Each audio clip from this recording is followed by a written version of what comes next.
Welcome to Mic'd Up. I'm your host, Mike DiCioccio, and if you're tuning in for the first time, thank you so much for being with us. With us? Wait a minute. Normally, I'm used to having a guest on the show. Today, I'm flying solo. And if you're returning to the show because you've tuned in before, you know a little bit of the normal format. We're doing something a little bit different today. I just said we again because I'm so used to having a guest on the show. I'm flying solo to cheers to 200 episodes. That's right, 200 consecutive Mondays in a row, I have released an episode of Mic'd Up. The first episode was November 4th of 2019, thanks to my friend Jackie Roach actually pushing me and encouraging me to get started. And because she did so, and I always take on a good challenge, I decided to launch the show then. And as a return favor, or really as a thank you, I had Jackie on as episode 1. And it's still one of my favorite episodes to this day. She got very vulnerable on the show and shared her story, and she really launched us into an amazing show because it is something that gets very vulnerable and it gets real. And that's why the interviews are so powerful, because I interview athletes, entrepreneurs, authors, business leaders, thought leaders. I've had musicians on the show, and they get real. They actually share many times it's a comeback story. They share how they got started. They give insights and inspirations for you, because that's the whole purpose of the show, is to inspire you to be brave and bold in pursuit of your dreams. That's why I do this. I get excited about launching these episodes because if one person tunes in and they get that spark that week so they can go and lead within their greatness and go and do that thing that's been that heart tug, that they feel, God is calling them to do something, and listening to this show is just that little spark that's going to say, you know what, today's the day I get started. That's why I share that with you. 200 weeks ago, I said, I'm going to get started. My friend nudged me, and I did it. And then before you know it, I'm interviewing, record-breaking athletes, Olympians, world champions, some amazing people that, guess what, through this show have become friends. And actually, in this show, I've reconnected with people who were friends previous to me launching, and I've had them back on the show. I think of my friend John, who actually inspired me to do this solo episode today, because what I shared, full transparency, I shared my story with him. I've known John for over 25 years, but he didn't know the backstory of my business and some of those rock bottom moments that I had, and I shared it with him, and he actually told me, Mike, have you shared this with anybody before? And I said, I really haven't. I've been interviewed on other podcasts, and I've shared my story, and I'm going to give that to you in a moment. But I usually leave some stuff out, not like super intentional, like leaving things out, but more so hitting on like the bullet points that I feel the audience wants to hear that can help them out and be those kind of nuggets, like takeaway moments. If they listen to it and they apply it to their own story, they'll be able to go and move forward into their own greatness. But what I haven't shared is the full transparency version of some of those rock bottom moments. Some of them I'm ashamed of, I'm embarrassed by, and there's a lot of things that you don't necessarily advertise. But when I shared it with him, he's like, this is really powerful and could even be kind of a weight off your shoulders if you finally got it out there and connected. And, being transparent and vulnerable allows me to be a better host of the show and allows me to be better connected to you. So I decided to finally share it. And before I did it today on this episode, I shared it with my Convene group. I'm in a mastermind group. Convene, it's 12 other entrepreneurs, business owners that are Christian men. And we share and help each other in our personal journeys and also our professional journeys. And when I shared my story with them I think it was about a week, maybe 10 days ago, I was super nervous, man. I was up probably 3 o'clock in the morning, and I was sharing it at 11 the next morning. Didn't really sleep well, and I was nervous because I'm sharing some really vulnerable stuff with them. And I share my story. You're going to hear it in a second. And man, the feedback was overwhelming. Just they poured into me. They poured into me with a lot of love. It was a virtual call, but I kind of felt their virtual hugs, if you will, and I was really inspired to share this with the world. And so I told John, who I first shared the story with, that I was going to do that. And he's encouraging me to move forward and share this with you today. So here we go. You guys have over 5 million different podcasts that you can choose to tune into, and you're tuning in to Mic'd Up, and I want you to know that I am grateful for that. And if you're wondering, you see me on social media with the BGBG all the time and the BGBG on the mug that we just cheers to 200 episodes. BGBG is be great and be grateful. I'm super grateful that you're with us today for episode 200 and that you choose our show to tune into. I say ours because if I just did this by myself and you weren't here, then what good is it, right? So it's our show. I'm the host of it, but without an audience, I don't have a show. And without amazing guests, I don't have these awesome interviews that I want you to know my guests might not realize this, but they've inspired me more than they know. I'm always that first audience member. When I listen to them, a lot of times I just catch myself like almost out of body, like I'm a third person and like a fly on the wall to the conversation. And then I snap right back into it and I ask follow-up questions and prepare for those interviews. I want you to know these interviews that I do are very much organic. You know, I don't give my guests the questions ahead of time. They don't pre-plan the responses. I have a skeleton, some questions and things I want to hit on because I feel like if I've heard them on other shows or I know their story or I read their book, I have these moments that I think, what would be great for my audience to hear from this story? So then I'll ask them a question about that, and then I'll be mindful to follow up, make sure I really dig into that thought for you. I'm doing it for myself, but I'm doing it for you. So that's really why I do the show, is to inspire you to be brave and bold in pursuit of your dreams. The idea of the interviews is for you to be a fly on the wall to these amazing conversations and think to yourself, what from their story can I pull out of there and apply it to my own story? And that's what I want you to do. I want you to be great and remember to be grateful. I start and end every day in gratitude. I actually have a new gratitude journal coming out. That's one of the exciting announcements. The other exciting announcement, I'm going to talk about Social Chameleon. That's my company, my podcast agency. Wasn't always a podcast agency. I'm going to share how I got started in there. All right, so now that I've taken care of all that housekeeping and you know a little bit of the setup, what the show's all about, what today's show is about, let's get right into it. I just want to remind you, next week we're going to get right back to the interview style. I got Paul Hutchinson on. He's one of the executive producers from the movie Sound of Freedom. The film has been doing amazing. Actually, in its first month, it surpassed over 150 million in sales. And if you've seen the movie, you know the story about how, you know, Paul, one of the characters in the film, it's based on a true story. He actually, when I interviewed him, he shares one of the main stories that happens in the film, one of the main rescue missions portrayed in Sound of Freedom. He shares that story, the firsthand experience in it. And he's actually been on, since that one mission that you see in the movie, he's been on 70 undercover rescue missions. So tune in next week. You're going to get to hear Paul's story. Keep an eye out for that. If you're tuning in on YouTube, turn your notifications on, man. Subscribe to the channel, and you'll be notified when that interview with Paul drops next week. And another reminder, if you wanted to go back into the first 199 episodes and see some of those highlight moments, I call them mic drop moments, I have them on social media. Go to Facebook or Instagram and check out my reels. You'll see all the highlights there, those mic drop moments. I'm also on LinkedIn, spend a lot of time there. I am on YouTube, as I mentioned, YouTube Shorts. You'll get those mic drop moments. And I'm also keeping up with all the cool kids. I'm on TikTok. I'm maybe not as active on there, but you will get mic drop moments there as well. So check it out. I have all of my social media links clickable in the show notes. All right, here we go. We're going to get into my story. Who am I? So I got a little bulleted list here. Some of the moments that I want to share with you. So when I was a youngster, when I was a toddler, actually, and most people that know me now, they won't believe that this is true. But later in life, most of my report cards always said, talks too much in class. But when I was a toddler, I was like a mute. I barely talked at all. My brother will laugh and tell you about that. I mean, I think part of that reason, I'm the youngest of 3 kids, right? So my sister, she was always very academic, kind of kept to herself, did her own thing. My brother, being the middle child, he was kind of the ham. He'd get in front of the camera. He was always making my parents laugh.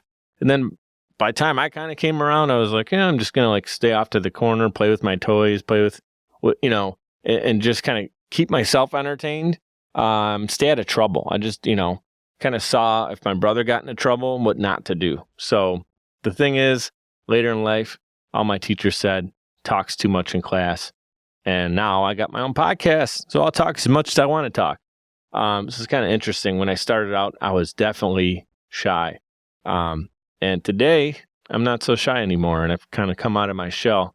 Probably around, I'd say I came out of my shell in my teenage years into like my late teens into my 20s. By the time I was in my 20s, I knew who I was, and I wasn't afraid to get on stage, and I'll talk about that in a second. So as a youngster, actually, I had a passion for creativity.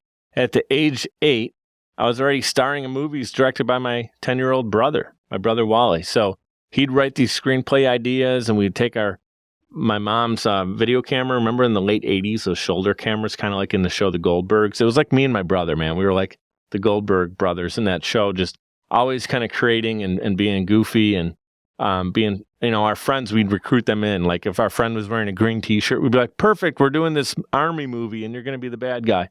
And we just recruit, the neighborhood kids to be in all of our different films. And it was just a ton of fun.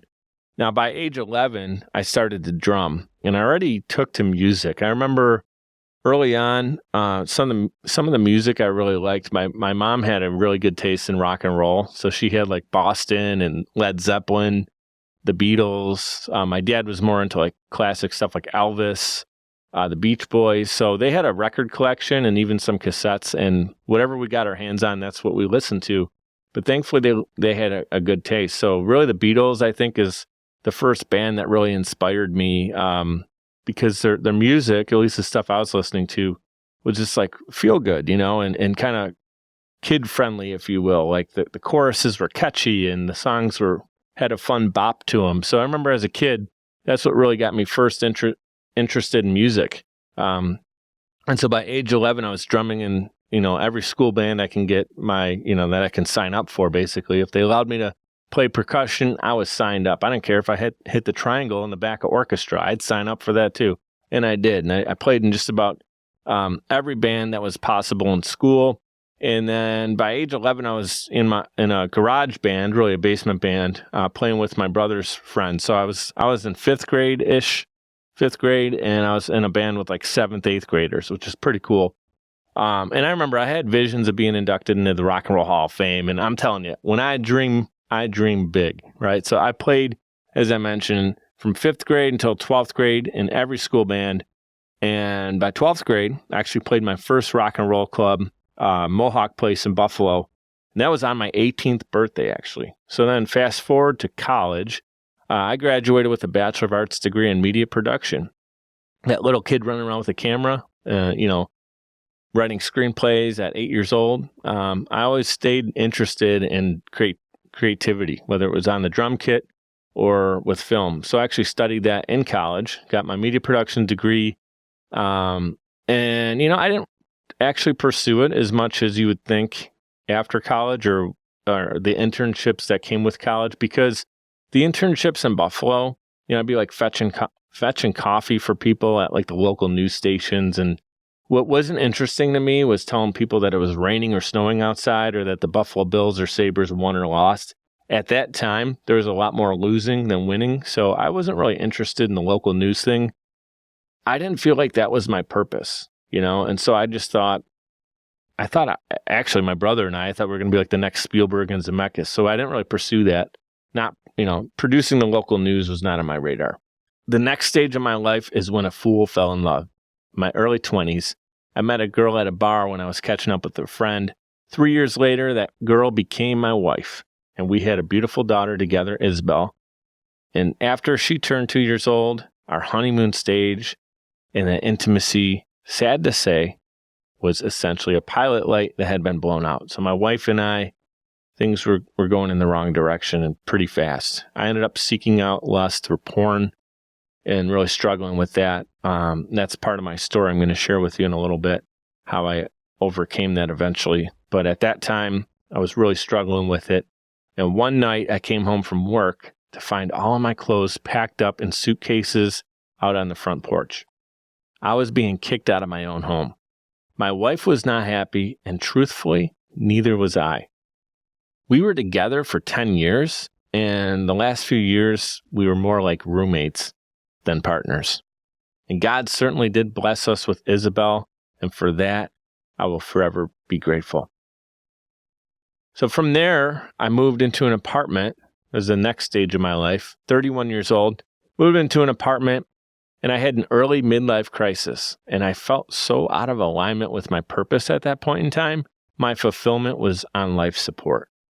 At that time, I was a store manager for a Fortune 500 retailer, and I was crushing it, man. I was an MVP at my store, in my region, just at the company in general. I was doing really well. My store was bringing in over $2.5 million in annual revenue.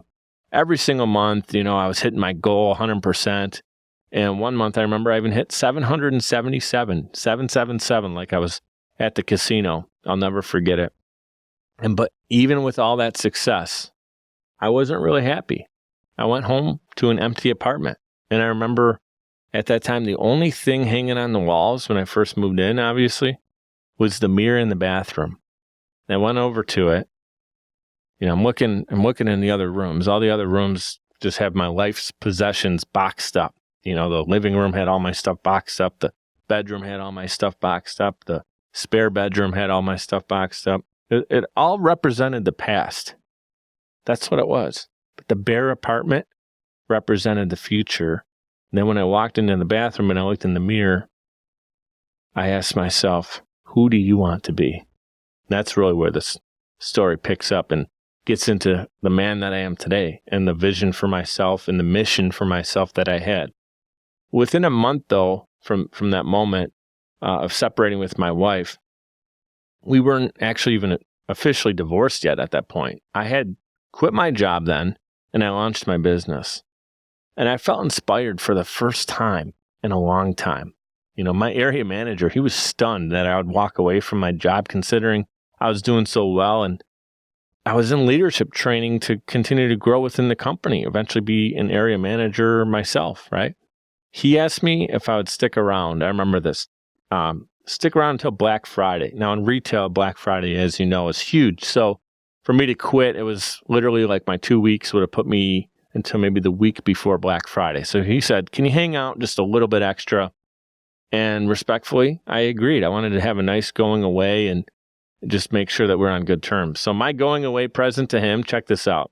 This is a Sleep Number story. So I was a store manager at Sleep Number, and I'm going to share a quick story, side note here, to my going away present to the company. So on that Black Friday, we had a goal of $30,000 in sales, right? So we had a small team of 4 people, and that day 3 people were scheduled out of the 4. And so there's one guy that had to be there when the mall opened at I think it was maybe 5 o'clock in the morning. So from 5 until the mid shift showed up, which was about probably 10, 11, nothing came in. No business came in. I mean, there might have been a couple tire kickers that came through the store, but Black Friday is a lot more electronics and hitting up Best Buy and all that stuff. But our store, we didn't have $1 in. Mid shift comes in, and it was actually one of my disgruntled employees. And he was already I knew he was pretty much on the verge of quitting, or I had a bad taste in my mouth. He had told another manager that he was planning on leaving or looking at new jobs, and that obviously got back to me pretty quickly. So I knew he was kind of disgruntled, as I said earlier. And here's what happens with him. So he's on his lunch break. I'm at the front of the store working with this older couple, very nice couple, I remember, and I was engaged in conversation. He's supposed to be punching back in from his lunch shift, and we always had to punch back into the computers that were kind of in the middle of the store. And then he was going to come up to the front to help me greet new guests, or new clients, new customers, I should say. And I knew pretty much, it's like you can kind of feel his presence before I saw him. So I knew he was coming back from lunch. I heard the door open and close, and then I heard car keys jingling, and I'm like, he should have put his keys away. He was back from lunch, supposed to be punching in. So I knew that something was off. And then in my peripheral, I see him. He's got a baseball hat on and his sunglasses and his keys in his hand, and he gives me the piece. He gives me the deuces. He quits right there. On Black Friday, we got $0 in. Now it's literally just me. My opener didn't bring in anything. Mid-shift didn't bring in anything and quit. Now it's me. I ended up selling the rest of that day $60,000, doubled up on the goal. Did it all myself. I think my commission on that was, several $1,000s in commission. But anyways, that was my going away present. So I never really got to hear from anybody about that because I was out of the company. I didn't have access to company email or anything. But I was really happy about that because I always wanted to leave on a good terms and just, kind of do the right thing. And so that was pretty neat that it ended up working out that way. I didn't know, but I'll tell you what, that's the kind of way and attitude I have towards anything. If there's an opportunity in front of me and I had the opportunity to help 100% of the people that walked in the door, I was going to, not take advantage of it necessarily, but do the best that I absolutely could in the moment. And so I'm really proud of that moment. And then really after that, I kind of consider myself young, ambitious, and also dumb. Dumb in a way of you don't know what you don't know. So I was kind of uneducated a little bit. And I had this false sense of business success because I was doing well in corporate. But just because I was successful in corporate, high ticket sales, I could sell a $2,000 guitar. I worked at a music store. I was a life insurance agent, auto and home insurance. For a few years, I did well there. I was selling $10,000 mattresses at Sleep Number. So I had this built-in confidence that was building over time. And I'm thinking to myself, I theorized, why couldn't I sell my own product or service if I can do this so well in corporate? And so that's really when I got the idea to launch Social Chameleon. It was originally a media and marketing company. I created services that I thought small businesses in Buffalo wanted and needed. I was doing Facebook management, ad campaigns, testimonial videos, trifold, flyers, logo designs, website development, you name it. I either already offered it or I was willing to figure it out and then make an offer. And really, guys, all that led to me chasing sales. And I quickly realized I was way in over my head. I was now offering services that I had little to no expertise in. And like SEO, for example, like high-end websites, stuff like that, I had no idea at the time how to build them. So what did I do? I would hire 1099s to do it for me. And guess what? The ones that actually knew what the heck they were doing, and those are the only people I would actually hire, they would cost way more, right? They would cost a lot because they were experts. So what that meant was the bigger the project, the higher the expense, the smaller my cut. And so I'd work for months on a project, and sometimes I was lucky to make a few $100s. And that clearly wasn't going to work out. So that was kind of the early days of Social Chameleon, trying to figure it out. I was definitely struggling and didn't really show it in the beginning. So that's why I'm saying I'm kind of sharing my full story today. I haven't really shared this publicly. A couple close friends might know that, and family certainly does. I was struggling to pay rent at the time. And, I was in that apartment, not for too long. Before long, I actually was evicted. Knock, knock, knock. Police officer at the front door hands me a sheet of paper and says, you have 3 days to get out of here. Emotionally, I was crushed, obviously. I was devastated. I didn't know what to do. I didn't know what I was going to do next. All I knew is that quitting and giving up was never an option. So I literally was ready to live in my car and shower at the gym if I had to. If that's what I needed to do to keep going, I was going to do it. Now, at that time, my sister, she got the news that I was needed to move out of my apartment. And, I was obviously ashamed and embarrassed. She called me and offered me to stay at her house. And at that time, she's married, so it was her and my brother-in-law. And I didn't really want to do it because I felt super embarrassed about it. But they had a finished basement, and it was just really, called a man cave. And that became my temporary home. I never intended on staying there for longer than a few months, even though this basement was a football fan's dream. There was a 110-inch projection screen, a full bar, ping pong and pool table, darts, really football memorabilia was wall to wall. But guys, I never intended on being there for as long as I was. I was working hard, putting in full days. I didn't take advantage of any of the things I just listed, really. I think while I was there, I probably watched 7 movies on that big screen. Mostly it was football games. I mean, in Buffalo, the Bills are a huge deal. So, we'd have some fun parties and stuff watching Bills games down in the man cave. But for the majority of the time, I was focused. So that ping pong table that actually became my work desk is where I recorded about, I want to say 70 of the first mic'd up episodes. I know episode 1 with Jackie was in person. And then after that, I did like episode 2 through 70, I think, right there on that. You'll see if you watch the early episodes of Mic'd Up, you'll see like all the football memorabilia behind me. That was actually all my brother-in-law's stuff. That was not mine. That was not even my apartment. That wasn't my home. I was living in my sister's basement at the time to survive. All right. One thing I was doing is I was paying child support, and I still do today. My car, most months at that time, I was on time with payments. Food and essentials were covered, and that was really it. I did get it's a shame to say, my family did help me. I borrowed some money when I needed to, if I was behind on a month, but I always managed to somehow get caught up, and I'm still getting caught up on a lot of stuff today. But so that's where I was at. That was like, I want to say 2019, right when I started Mic'd Up, actually. In 2020, my grandma and my dad actually both passed away. It was within 6 months of each other. They both had COVID. My mom was actually taking care of both of them. My grandma had dementia, and she needed a lot of like one-on-one care. My dad had his, run with many medical issues, and he actually fought cancer years ago. When he was 50, he found out he was diagnosed with colon cancer. He retired early from work, retired before he knew that he had it. And I believe that was the timeline. And then, he didn't really get to enjoy retirement the way that you would think. He was in and out of different doctor visits and stuff like that. So he ended up battling through a lot of different crazy things in his life. And so my mom was taking care of both my grandma and my dad. And within 6 months, they both passed away in 2020 with COVID. And so my mom's house went from her kind of being hectic with a lot of stuff going on, taking care of the two of them in different ways, and then to nothing. You could hear a pin drop. It was quiet. So she actually called me and said, why don't you, move back in here?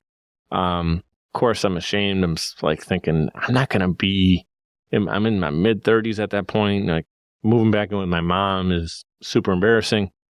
I'm living with my sister in the basement, so I'm already kind of embarrassed with that whole situation.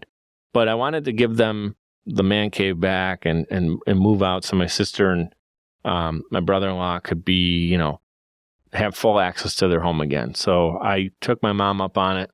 I moved in with her 2020 range, somewhere around there, like right after my dad passed away. I think it was January, so that would have been 2021, I believe it was. January, February, somewhere around there. And just wanted to share this. So to this day, I'm not even sure I fully have processed and grieved my dad's passing. He's the toughest guy I ever knew. We joke, he worked at the Ford plant, stamping plant. Literally, his job was to stamp out the doors on cars. And so he was built Ford tough. That was kind of the joke. And, he fought and battled cancer. I mentioned a moment ago, multiple surgeries, procedures. He always came out on the right end of it. It wasn't always pretty, but he always came home. It's just a bump in the road, And so my thought process when he had COVID was, hope he's going to battle through this. He'll be home within another week and I'll get to talk to him. We weren't allowed in the hospital. I couldn't go visit him, He never came home from the hospital. I never had a chance to say goodbye to my dad. And I didn't even get a blurry FaceTime phone call. My sister, my mom had an opportunity or two to talk to him that week on FaceTime calls, but I hadn't been able to. And something I wasn't really planning on sharing, but I'll share is the day that he passed, I actually woke up that morning and I had this feeling that I need to call the nurses station and I need to connect and communicate with my dad, give him some positive inspiration, some energy. because he was not doing very good. His lungs were not breathing without an oxygen machine. So they were pumping air through him, and his lungs essentially were getting hardened and weren't having that natural bounce back. And you can only be on an oxygen machine, I guess, for so long. Like, he was on it even longer than they anticipated or recommended. So they said, like, he can't just stay on this thing because his lungs need to start bouncing back. So he was on that machine and couldn't really talk, or I'm not sure what state he was in. So I was going to call the nurse's station and say, can you write on a whiteboard an inspirational message for me? And I was going to, have a nice message for him saying, it's Mikey, and you're the toughest guy I know, and you're going to get through this, and you're going to come home, just things that could inspire him to fight through the moment, and I talked myself out of it, because in that moment, I just thought, no, man, what are you thinking? Like, why are you thinking so negative? Like, be positive. He's coming home. He'll be home in a couple of days. He'll be home next week. So I talked myself out of it, and I really regret that, because if they would have did that for me, that would have at least been my last communication and opportunity for my dad to see something from me and, at least have some final communication. I mean, I did not get to say goodbye to him, and that doesn't sit right. And here's part of the deal. My dad was my toughest critic, in life in general, whether it was school, a little bit in music. So anything I was doing, anything cool I was doing, he'd always, kind of bring me back down to earth a little bit. And with business, he was a big critic of it. He didn't see it working, so he didn't believe it'll ever work. And one thing that really hurts is that he passed away before the business started to really generate some serious recurring revenue. So I know he's seeing it now. He's seeing it, and I believe he's with us right now as I record this episode. But we never got to really talk about it, and him to see some of the cool things I'm doing that are actually working out and turning into a real business that's making some dough. So that's why I share that story with you right there. So here's how I actually got into podcasting. As I mentioned at the top of the show, I launched Mic'd Up in November of 2019. Previous to that, I was actually helping a friend with his show. And that's kind of how I learned the whole trade and everything, and kind of learned the technicality behind it, and learned from his previous producer. She kind of, shout out to Margot Gill. She passed the torch to me and kind of taught me what I needed to do. And that's how I learned podcasting. From there, I launched Mic'd Up. And 1 month later, when I put the email blast out that the show's out, it's live and everything, one of my existing clients that I was doing some other like testimonial video work with, they saw that email, and then they hired me to launch their podcast. They're like, we've been talking about doing this. Our board of directors wants to do this. So there you go. I had my first like official client, not just a friend, kind of lunch money, for doing his show. This was actually a paid client. I think at that point in time, it was the largest check I received, as a business, and a light bulb went off. I was like, I love podcasting. I didn't realize I can actually make money doing this. This is huge. So I'm grateful for that opportunity, because really without it, who knows if I'd ever get into podcasting. So from there, I quickly decided to fully pivot my business, and I became focused in one area. My mentors at the time, they made a really good point. They said, Mike, you got to really focus on one thing. I was doing too many different things that I mentioned earlier, like Facebook ads, websites, SEO, all these other things. Plus, I was going to add podcasting to it. So they said, which one do you want to be your thing and that you're kind of known for? And podcasting just hit me in the heart. I just loved it. It was fun. When I worked on people's shows, and still to this day, when I work on people's podcasts, man, it's like I'm doing it for fun, and then I get paid to do it. It's amazing. So Mic'd Up is like, I don't play golf. I always explain it this way. I don't play golf. I do podcasting. That's my, like, what I do in my free time and for fun, connecting with people. Instead of sitting there for 6 hours playing golf and connecting with someone, I'll have an hour conversation with them and do that many, many times over and over. Now 200 episodes. So that's really how I got into it. And then, from there, it kind of happened naturally. I was getting a lot of people hitting me up on LinkedIn, and there's a lot of buzz around my business at that point, and I became the podcast guy. So I'm getting these LinkedIn messages talking about launching podcasts. And in 2022, we actually hit our first six-figure year, and that was considerably more than what I was making in those first couple of years when I was struggling. So I say we, because it's not just me, myself, and I anymore. I actually hired a team, and I have other editors, and I have a show notes writer and a PR specialist on the team right now. So shout out to my team, Todd, Anne-Marie, Randall. Thank you so much. An amazing team that I put together, because I could not do this all by myself. In the beginning, sure, I had a couple clients. Now I have many more than that, and I needed to hire this team. So we actually hit our first six figures a little bit over a year ago. And in this next year, 2023, we're projected way ahead of what we did in 2022. And then we still have Q4 ahead of us. So that number, I feel like, can be blown out of the water from what we did in 2022. Why do I even share that with you? I share that with you because I want you to know I got into this with literally no startup money. I had no investors in the beginning. I barely had an idea of what I was going to do. Like I said, I was young, hungry, but I was dumb because I didn't have a game plan. And so I'm sharing that because with all that being said, it's working out now. I'm turning the corner. I've turned the corner, and I got the positive story to share. Like, without me giving up, I now was able to reach that potential. And now we're just kind of like scratching the surface of our potential, and I know of where we're capable of going, and that's what's super exciting about it. So I wanted to share that with you. And today when I look in the mirror and I ask myself, who do I want to be? The answer is more clear than it ever has been. Now, I'm a man who's driven to be the best version of myself. And I'm looking to make a positive change in the world, exhibit peace, love, and care for all. And I'm a man of my word, and I'm a leader within my family first, with my daughter. She's my best friend. Share everything with her. I'm present with her, something I've been getting better with over time. And being an entrepreneur allows me to do that. I can schedule things around my time with her so that it doesn't get in the way, you know. Every month I take 2 Fridays off, and I spend them entirely with her. I get Friday, Saturday, and Sunday with her twice a month, and I don't work during those times when I'm with her. Now, if she goes to bed, boom, I could check my emails and get back to work if I want to. But being an entrepreneur allows me the flexibility to be present with my daughter during the times when I have her.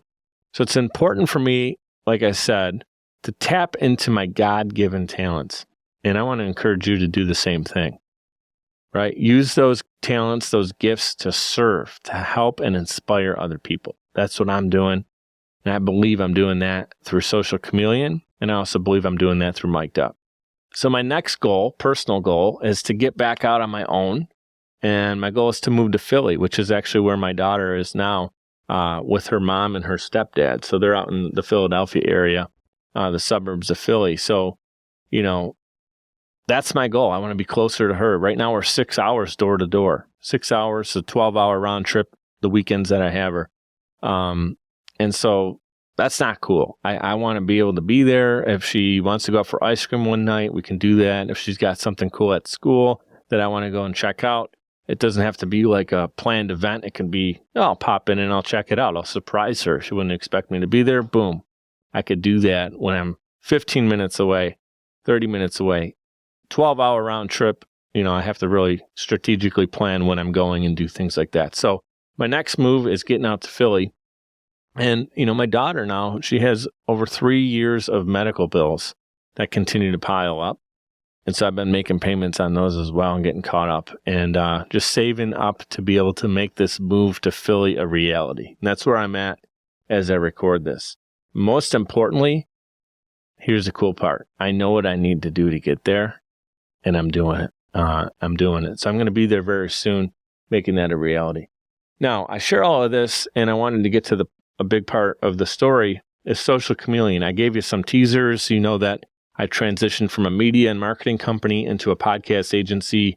But if you're wondering, like, what is Social Chameleon? What do we do? I'm going to give you a quick rundown of it. So it's podcasting done for you. We have 3 plans right now. We have an audio plan, which is called the Pro Plan. It's audio, it's social media content, cover art. We do all the distribution, everything you need to launch your podcast, we do it for you. We actually do it with you, I should say, lockstep. There's onboarding. All the elements are taken care of for you so you can launch. The influencer plan, we do everything that we do in the pro plan. Plus now we actually do like the video edits, and I'll take care of all that good stuff. We get you up on YouTube, and we launch and distribute your show. So it's audio and video platforms as well. All your social media content is chopped up and edited. So those mic drop moments that we have in my show is the same thing you would have in your show, for example. Those little memorable, like, amazing, call it viral moments from your show that are just like, we got to get that out. Boom. That's what we do in the influencer plan. And then the third plan is the elite plan. And that's actually like if you have guests on your show and you want to help get them scheduled and actually like, us target and figure out, okay, this is, what your business is. This is your show supports your business. Who do we want on as guests for your show? We handle all the guest sourcing. We actually have a team, PR specialist. I mentioned Anne-Marie, and our team that does the guest sourcing element behind it. So that is the elite plan. And now something super new, one of the exciting things. So I told you we celebrated episode 200. We got Paul Hutchinson coming on the show was the second thing I wanted to celebrate. And then the third thing is we got new courses, e-courses coming for Social Chameleon. Here's why.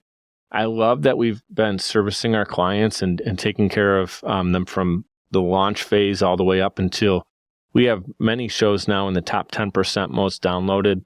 Mic'd Up just hit the top 5% most downloaded in the world. I have a client in the top 1.5% most downloaded shows on the planet.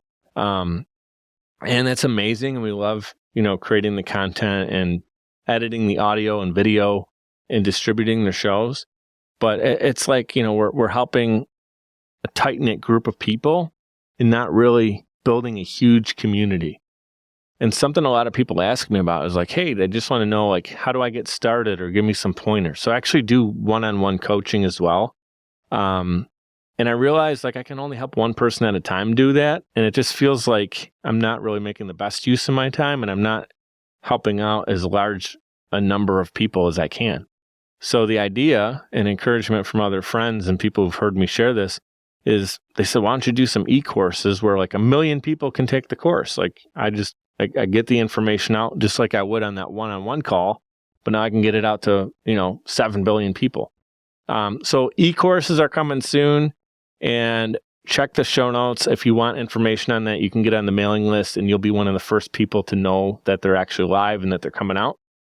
So that is the other exciting thing I wanted to share. And I just want to kind of wrap up the story with this. So at the end of my life, this is really why I'm doing all this, the big why, Simon Sinek says, know your why. Well, at the end of my life, I want God to look back, look directly at me and say, well done. Well done, good and faithful servant. When I look in the mirror, I want to see a reflection of the man that God actually created me to be. A man who lived the life God intended for me to live. And that is what I want for you as well. To see the man or woman that God intended you to be, and to be that person. So again, thank you for tuning in and listening to my story today. Something I wanted to say, I talked about when I was married that I struggled with porn. That was one of the driving reasons that we had the divorce. There's other things too. On my side, I wasn't happy about, but overall, I think that was the leading and driving reason that we separated and eventually got divorced. I'm happy to say and celebrate, cheers to this as well. I'm no longer trapped in that. I don't look at it anymore. It doesn't steal my happiness anymore like it did for a while. Whenever I was tired and stressed and working long hours and it's late at night and I just wasn't feeling good, that's what I would do. I don't drink, I don't smoke, I don't do drugs. That was kind of my vice. That was my escape for a long time. And I just made horrible decisions. I would just be in that zone. And after the moment, I hated myself, man. Like immediately after, I just hated that I did that. I felt like I broke promises to myself and I just wasn't the man I was supposed to be. I was letting myself down. I was letting my family down. I was letting God down. And I just felt horrible. And it just, I would flood with emotion of pain instantaneously. Like right after I would do that, I just felt horrible. Well, I want to celebrate that I no longer feel that way. And if you're struggling with that, I want you to DM me on Instagram or connect with me on any of my social media channels. And I'm willing to talk to you about that and help you with how I actually finally got over it and was able to now when I'm, having the kind of the itch, if you will, or feeling like I want to do that, I'm strong enough. My armor today is strong enough to actually say no and to actually confidently be like, I'm not doing that. I'm not a victim anymore to that. And so if you're struggling with it, which I know most guys are, or most women even are, I'm happy to connect with you. So please do so. And really, I encourage you guys to share your story. As I mentioned, I feel so good that I finally got this out to the world and shared this. And you never know who your story may inspire. And someday, your story may be on Mic'd Up. Maybe you'll be one of my guests. I would love that. I'd love if you connected with me and shared your story, and then eventually you were on the show as a guest. I'm going to wrap up with a quote actually from Picasso, interestingly enough. And the quote is, "The meaning of life is to find your gift. The purpose of your life is to give it away." I'm going to say that again. The meaning of your life is to find your gift. The purpose of your life is to give it away. So quick shout out again to our sponsors. Of course, Social Chameleon is our primary sponsor. Also, Navigator Bookkeeping, Nate over at Navigator Bookkeeping. He's my personal bookkeeper for our company, and he has been now for 2 or 3 years. He's amazing. He does one-on-one sessions with me. And if it wasn't for him, I'd be trying to figure out all that stuff and prepping for taxes. And, he helps me take care of all of that stuff, man. I don't want to look at the numbers all the time. He's doing it for me. We meet monthly. We get it all prepared. And then I'm ready for my CPA. When I go meet with him, I got everything outlined from Nate. So thank you, Nate, over at Navigator Bookkeeping. Check him out at navigatingyourbooks.com. And they can take care of all that stuff that most business owners do not like to handle themselves.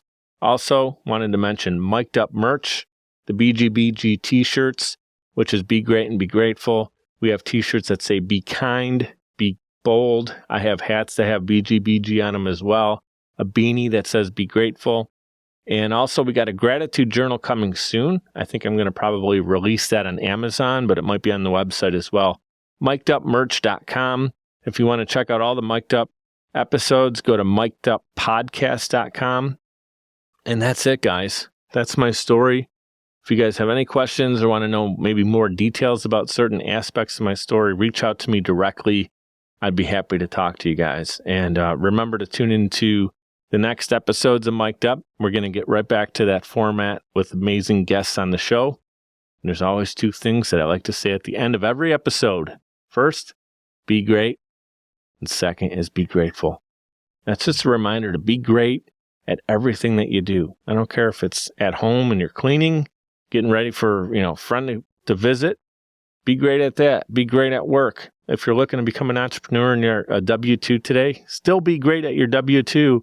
That's going to help you when you become an entrepreneur. When you're with your kids, be a great dad. Be a great parent. Remember that the number one asset that they want from you isn't your finances. It's your time with them, because you cannot get that back. You can't buy time back. So spend time with your loved ones. And last thing I'm going to say is remember, be you, because everyone else is taken. There's a lot of copycats out there. There's a lot of social media influencers trying to be like other people. You know who's not out there? You. You can only be yourself. The world needs you to be the best version of yourself. And that's what I want. So please connect with me. I'd love you to tune in. Check my social media out. It's in the show notes. And let's connect one-on-one. That's the whole point of it. Let's be social on social media. And more amazing guest interviews coming next week. Thank you guys so much. Cheers.